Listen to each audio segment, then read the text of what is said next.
For today's ganap guys, gumawa ako ng blueberry cake and banana cake. Dahil may tira tayong mga blueberries at may malapit nang masira na saging.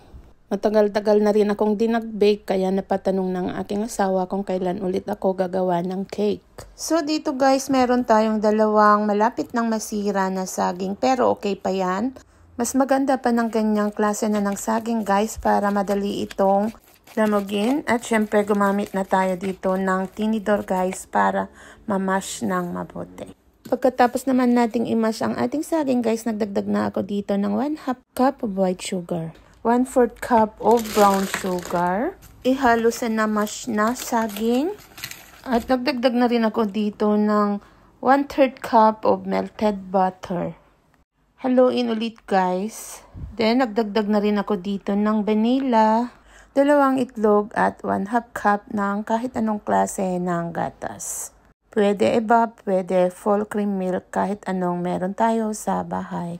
Then, i-mix ulit natin guys bago tayo maglagay ng dry ingredients. At para naman sa ating mga dry ingredients guys, naglagay ako dito ng salahan. Then, naglagay na ako dito ng 1 1/2 cup of all-purpose flour, 1 teaspoon of baking powder, 1 teaspoon of baking soda, a pinch of salt, and 1 teaspoon of cinnamon powder.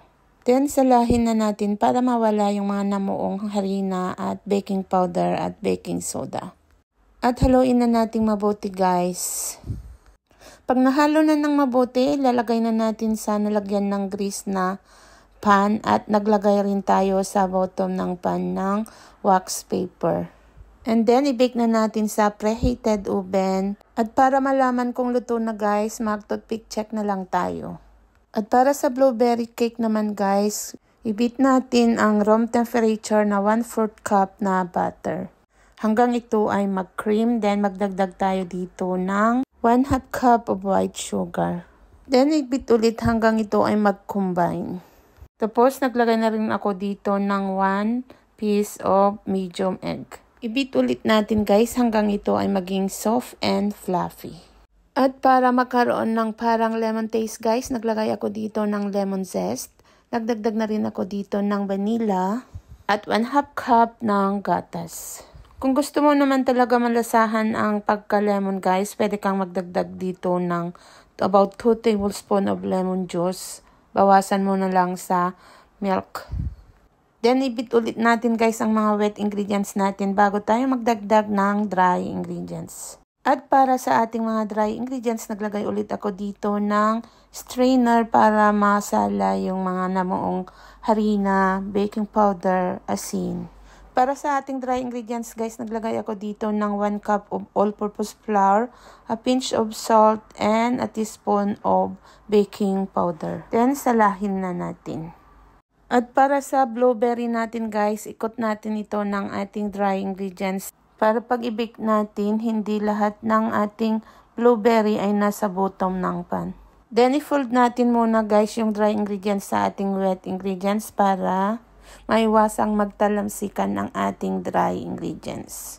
Then, i-continue na natin i-beat at i-scrape natin yung gilid ng ating cake batter. At idagdag na natin yung ating coated na fresh berry and slightly fold it to our batter. Tapos i-transfer na natin guys sa nalangisan na pan at naglagay rin ako dito sa bottom ng ating pan ng wax paper. Then distribute it evenly. At dahil nagtira ako dito ng fresh blueberry guys, itap natin dito at alam naman natin na di maiiwasang lulubog yung mga blueberry kasi mabibigat. At para mawala yung mga bubbles sa ating cake, itap natin guys bago natin ito i-bake. At katulad ng sabi ko, para magkaroon ng crack effect ang ating loaf cake, maglagay tayo dito ng cold na butter na hiniwa natin na parang french fries. Then bake it guys sa preheated na ating oven ng around 30 minutes. O kung hindi sure, i-toothpick test na lang natin. At guys, bago natin galawin at hiwain ang ating bagong bake na cake, siguraduhin muna natin ito ay malamig na para maganda ang ating pag-cut. So this is it guys. Thank you for always watching.